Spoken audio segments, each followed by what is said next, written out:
way we're supporting them, and this is where it really gets complicated, and you might want to lock the doors now if I'm really going to talk about subsidies, but I won't go into any detail. But you can go to the website of for IATP for some excellent coverage of this kind of stuff. IATP's got a great ag observer.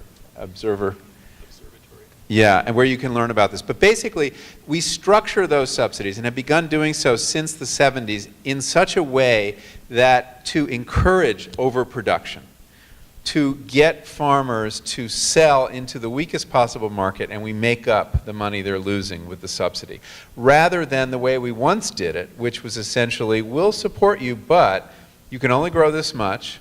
We're not going to cut you a check for every bushel. And so there are different ways to support farmers. We have chosen the way that produces lots of cheap calories. Now, it's worth pointing out that from one measure, this system is very successful. And it works for a lot of people, which is to say, lots of cheap food. Very little of our income spent on food. Governments love that. Governments don't like food to be any more expensive. Ever since the French Revolution, they learn that when the price of food gets too high, they lose their heads.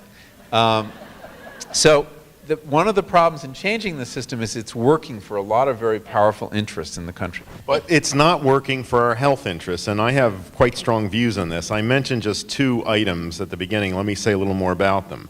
Since the 1920s, soybean oil was introduced into our diets, and it has now flooded the food chain. It is the primary fat used in these processed, manufactured, low-quality foods. Soybean oil, as it exists in whole soybean foods, tofu, tempeh, edamame, and so forth, is not a concern. But extracted soy oil that's used as a cheap food ingredient is of major concern. It is the single greatest reason why the balance between our intake of omega-6 fatty acids and omega-3 fatty acids has become so distorted and out of balance from what it has been in the past when we were eating these two classes of essential fatty acids in relatively equal proportions, or maybe 2, 3, 4 times the omega-6s to omega-3s. We need both of them in our diets. But the fact that we're now eating 20 or more times omega-6s than omega-3s is an enormous change, and that has great health significance. The omega-6 fatty acids upregulate, they increase inflammation in the body.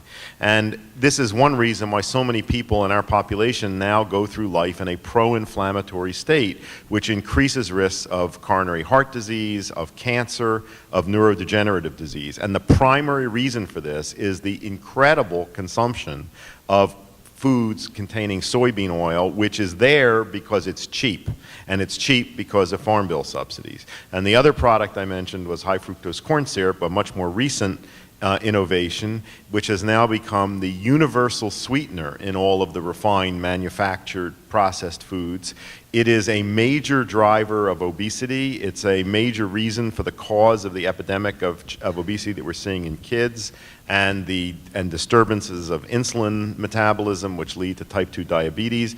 It is the universal sweetener because it's cheap. It has other qualities that food manufacturers like, but it's primarily cheap, and it's cheap because of Farm Bill subsidies. So these are direct effects of undermining health and driving up our healthcare costs that come from this legislation. Yeah, just to elaborate a little on that, 80% of the oils and fats that we eat in our diet come from soy now, 80%. In the 1920s, it was 0. We were using other things for cooking oils, and if we had different policies, say to promote flaxseed, which is another oil seed, much healthier in its fat profile, we could be using flaxseed oil for to incorporate into products or breads, and that would be much healthier. Who's heard of trans fats? Trans fats, most of them come from hydrogenated soybean oil. That's what's in the fryers in the fast food restaurants. It's soy oil. So, I think the point here is that the farmers who might produce flax seed don't get any assistance under the current programs. That's a choice that we've made through our policies. So let me just jump for 1 second, because do the the things that are being subsidized now, there's a lot of conversation about biofuels and ethanol and the use of these crops for that. Do we start to see the farm bill shift to the fuel bill instead of the food bill? I mean, what's happening in that front? Yeah, well, I don't think anybody knows. You know, let's take a little bit of a historical perspective, okay? Prior to the early 70s, we didn't have these subsidy programs. We had a whole, as Michael said, we had a whole different system that didn't cost the taxpayer anything. It was because we consciously set out to create cheap grains and cheap calories that we now have these enormous subsidies. They're a symptom of the problem, not the root cause. I'm sorry, I lost track of the question. Biofuels. Yeah, so for that whole 35-year period, farmers haven't been seeing a price for corn that even met their costs. So that the costs of corn and soybeans have been, the market prices have been super low. It's only in the last year and a half that we've seen this huge increase. So we don't know what's going to happen. In 5 or 10 years, the price of corn could go back down. So I think what we want to emphasize for the farmers is that we want a stable price, and we want a price that's going to pay to keep them on the land. And you know, it may be, and my organization hopes that what we're seeing in the future is that we're making fuel, but we're making it from other kinds of things that are a lot more efficient, like prairie grass or wood pulp. And our food bill, our farm bill, could be supporting those kind of futuristic technologies and investments, because corn's not the best way to create energy. Scott, you had some thoughts? Yeah, I'll jump in on the biofuels for a second, and then I want to get back to commodities, because this is extremely interesting. On the biofuels, the cost-benefit ratio is just not there for corn. I mean, particularly taking it from the corn itself. The amount of carbon that goes into producing the corn and then extracting the usable fuel, it turns out it's just about a wash with current methods. There's an emerging method called cellulosic, which shows some promise, but clearly this is not going to supply the nation's fuel in any measure. So there's also concerns with some of the rush to profit that could occur from this. I mean, we have serious problems with what's going to happen to our biodiversity and wildlife. If you look at a lot of the Midwest, back in the days when farmers were actually making money from the market, not from the government, you didn't see fence row to fence row types of crops. Now if you fly across the nation, you see fence row to fence row, which means that there's no habitat surrounding those fields. There's no place for the biodiversity to flourish. So there's many problems with that. But I want to jump back to the commodities, because when I began doing food bill research back in the late 90s, what I was amazed with was the amount. In 1998, the subsidies for commodity title alone was $28 billion with emergency bailouts. The prices were very low. The farmers were having to get all of their money. It was the second only to military. It's huge. So, you know, we should be getting upset about what this is doing to our bodies. We should be getting upset what this is doing to the earth, and we should be getting upset what it's doing to our wallets and our purses, because this is very, very expensive. Now, back in the 40s, there was a time when the farmers actually the government actually made money off the farmers, because the farmers had the right to control their own market. And what the agenda has been by those who purport to represent agriculture for the last 40 years has been to take ability of the farmers to regulate their supply and demand away from them. And the Secretary of Agriculture used to be able to say, you know, I don't know how many businessmen are out there, or business women, but when you're watching your demand, you're always tracking your supply so that you don't have this glut. Well, that's the basic problem with the commodities piece, is you've got to figure out how to do that. And the Secretary of Agriculture used to be able to say to farmers, you know, don't grow this because this is just going to reduce your price. That was taken away slowly and gradually, and in 1996, under the so-called Freedom to Farm Act, it was completely eliminated. And that's when our subsidies were the highest. So it's really important to understand this is costing taxpayers money. We may be, you know, avoiding another French Revolution here. I'm not sure that's a well, I won't go there. But anyways, we may be avoiding that, but we're paying from our tax dollars. So, Dan, you had some comments? Yeah, the ethanol biofuels question is a total wild card in this year's Farm Bill. And as David said, nobody knows where it's going. The old Farm Bills, way back when Franklin Delano Roosevelt got into this whole desperate situation that still exists in farm country, they required farmers who got any subsidies at all, who are enrolled in any program, to have 25% of their lands left idle. And this basically decreased the supply, was to prop up the prices for farmers, but it was also to protect land that had blown away during the Dust Bowl when these policies were implemented. And in 1985, we started a conservation component of the Farm Bill, and we put 40 million acres of land. We pay farmers not to grow on that land. That might sound absurd, but it actually allows a lot of farmers to remain on the land, but it also protects very vital habitat. Habitat that could be essential for wild bees that will become our pollinators when the European honeybee succumbs to some catastrophic problem like we have right now, because this is the synapse of our agriculture. The Bush administration now, though, is considering allowing the farmers to get out of their long-term contracts for the conservation program, the Conservation Reserve Program, to plant corn. So they're allowing them to get out of the contracts without any penalty.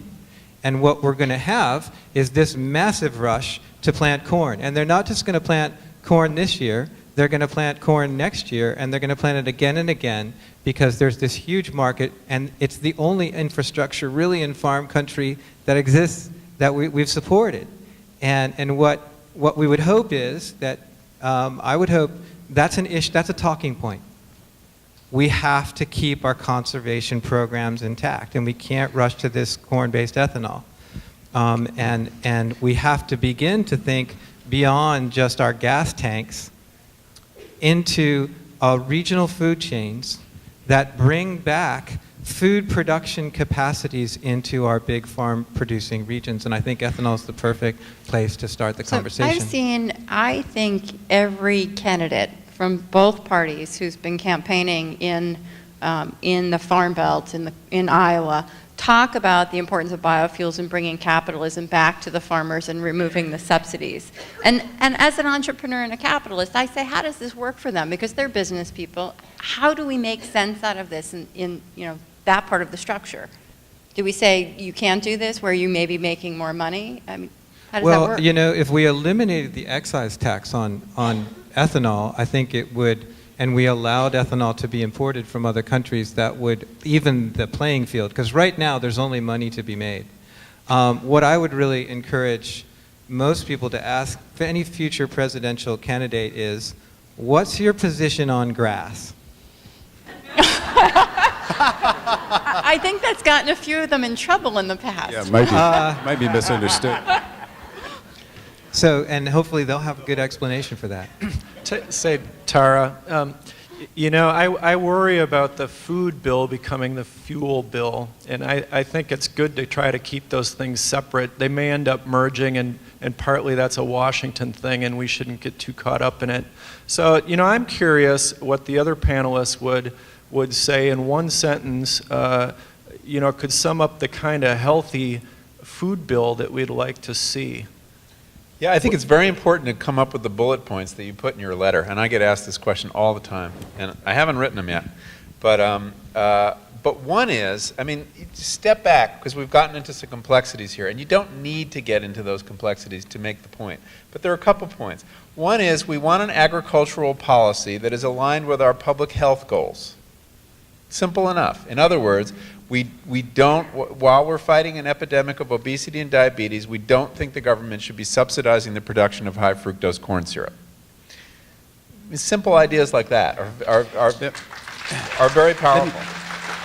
Let's come up with some more. Let's see if we can come up with a couple more. Yeah, another talking point would be, and I want to unpack this a bit after I say it, is let's expand the conservation title. Because all of the programs that are available under the Farm Bill now, and there's some problems with this, but we'll get into that. Expand the conservation title. That I think should be the message. because all of the programs that help local farmers go or transition to organic, to help create the healthy food, the secure food, the healthy rural economies are coming now through the conservation title. So an expanded conservation title, currently the Bush administration is cutting the conservation title. We are fighting tooth and nail back in Washington to try to get maintaining existing funding for the conservation titles. Even the, and there's no money, so it's a big problem. And a lot of the money is being shifted instead back into commodities. That's what the president's budget actually does. So the bullet point again would be, fully fund the conservation title. And I would like to see increased funding for subsidies to organic farmers and to sustainable farmers, people doing this kind of new kind of farming. I also would like to see subsidies for production of fruits and vegetables so that these can become more available in school lunch programs and the hunger programs. In general, to move subsidies so that we make it harder for more expensive for food manufacturers to manufacture unhealthy foods and encourage them through incentives to manufacture healthier foods. School lunch is an important part of this too, because right now the school lunch is essentially a disposal for agricultural commodities. And I think we need to create a system. Right now they have to go to the least cost supplier, but so that a school lunch program can go to local farmers, and that there are incentives and payments for buying and for serving a certain amount of fresh green food as part of the school lunch program. And also, right now there's a minimum number of calories in that they have to serve, and it's very high. Because this program was invented at a time where that was the problem. There should be a maximum number of calories in the school lunch program. How much time do we have? Yeah. We don't have a lot of time, and I want to start to move to wrap up here. Yep. Okay. Because I think it's very important that everybody leaves with the ability to do something and make some choices. So I'd like to actually ask each of you, what would you like the audience to go do? What actions can they take if they've been here and feel concerned and want to get involved? I was going to jump into that, and David said it earlier. Call your representative. How many know who your congressperson is for this district? Okay, look around the room. See, and you have 2 senators for the state, and each district will have a congressperson. You can find this stuff on the internet. Just Google, ask Mr. Google, congressional district for your state, and then put in your zip code, and it'll pop up the names and contact information of your legislator. Call them up, and be polite. These people get calls all day, but say, I care about the things we've talked about here. The other things you can do are write letters and postcards to them. You'll find their addresses, send it to their district office and to their DC office. Emails, not so great because they're inundated. If you can meet with them when they're in the district, a lot of them have town hall meetings. You can get on their mailing lists. These are good things to do. And finally, the media. Write letters to the editor when these folks don't vote right. When they do vote right, thank them. The media has got to start hearing about this, and if they receive, how many folks are from California here? Well, a bunch. So I'm assuming this is San Diego, but if the San Diego paper next week gets 20 letters to the editor about the Farm Bill, they're going to start covering it, I'll guarantee. Because they watch those letters to the editor as sort of a watermark of what the public is interested and engaged in. So, Dan, you had some thoughts? Well, I have a book out there that really, I worked hard to make this accessible to the average person, and so I encourage you to, if you can, get a copy, pass it on, and begin to build the literacy, because this is what we have to do, and educate, and look out to folks perhaps that are either might not know about it and can be sympathetic and be a voice, and to understand this process. What I didn't say in my early remarks is really every year we get a farm bill. This year they're going to make the promises of the next 5 years, and they're going to set funding programs in motion that are going to determine a huge number of issues that affect all of us. But every year they determine in the budget committees whether or not they're going to give the money for those programs or not. And so you can actually tune into this every year. And once you do that little effort to really understand and unravel the bill, I think it will become an interesting and perhaps frustrating, but potentially inspiring game. And I can say that Dan's book, along with the others from the panelists, are outside. Dan will be outside doing some signing afterwards, so you may be able to catch up with him there. David? If I was making that phone call, here's what I'd say. I'd say, look, I'm not a farmer. I live in the city or in the suburbs, but I eat, and my kids eat, and I care about food, and I want a healthy food bill. I'm paying more and more for my health insurance every year. There's no way that trend is going to reverse unless we have better food.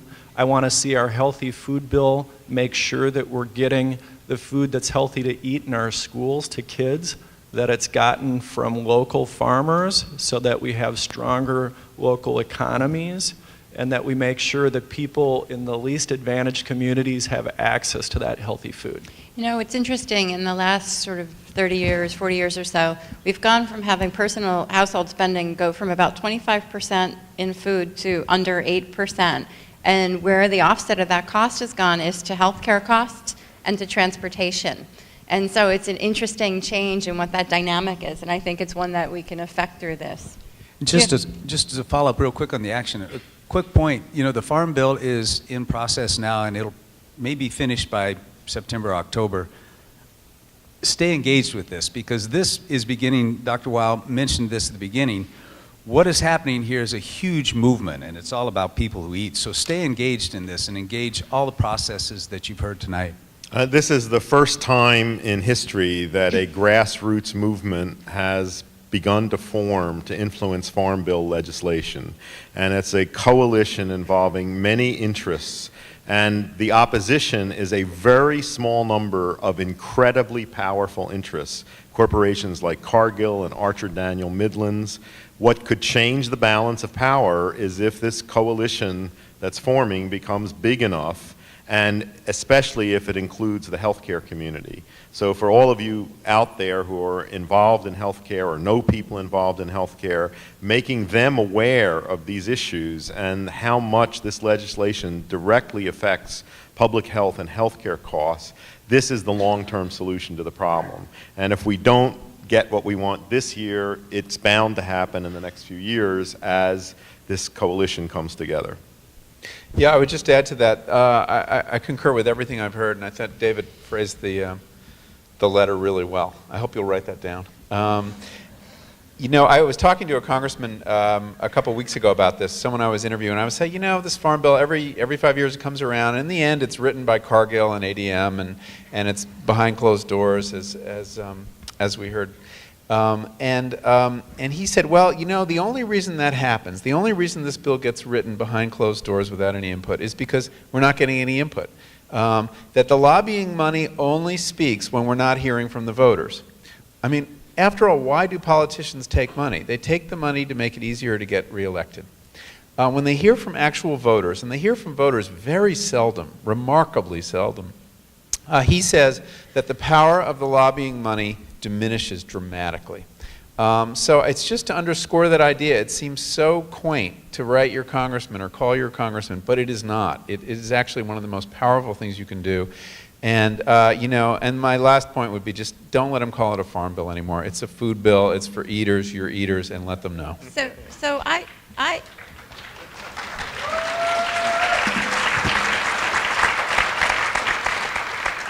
you know, I'm a futurist and I'm an optimist. And so I'd like to make sure that we go out with a sense of hope. So I'd actually like to ask each one of you about something positive you've seen happen and what gives us hope that we're going to have a really terrific new change in the space of food, nutrition, health, eating, and farming, or any of the above. One of the things that's very easy to do that's sort of an alternative is to buy milk from cows not given synthetic hormone, RBGH. And in fact, when we did a workshop for hospitals in Portland, they basically all banded together and said, this is something we want to do. And now there is virtually no hospital in Portland buying milk with RBGH hormone. And it's changed the dairy industry there. I would say that this event is very, very optimistic because the alliance that is coming together now is going to change this. It's only a matter of time. It has to. So I would just answer your question by saying, look around the room, look in each other's eyes, and say, we're going to change this. I agree with that. You know, the city of San Francisco has a policy on the Farm Bill, what they want from the Farm Bill. So, and the city of Portland has a policy.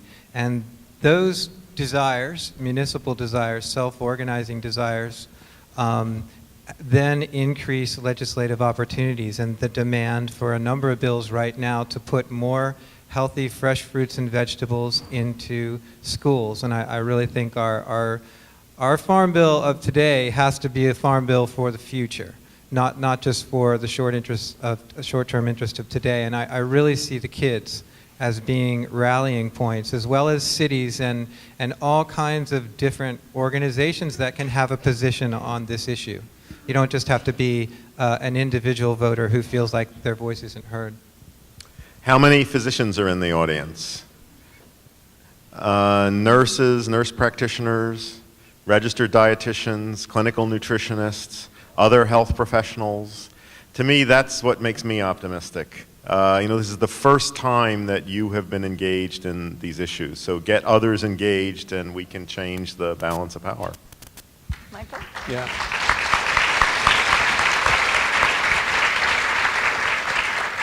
I would just say that, you know, I mean, I agree with Scotty that your presence here and is something to be very optimistic about. There is a movement forming in this country around food issues. There are many, many dimensions to it. There is the hospitals issue, there's the schools issue, there's the Farm Bill issue, there's sustainable agriculture and the rise of organics and local farms, farmers markets, CSAs. I mean, and the fight against marketing and the fight against feedlots and the environmental movement finally recognizing that agriculture is their issue, and the public health movement recognizing finally that agriculture is their issue. So I think we're just at the very beginning of something that's going to get quite big in this country. And so I'm very optimistic about the prospects for that movement. Terrific. Well, I ask you to all join me in thanking our esteemed panel.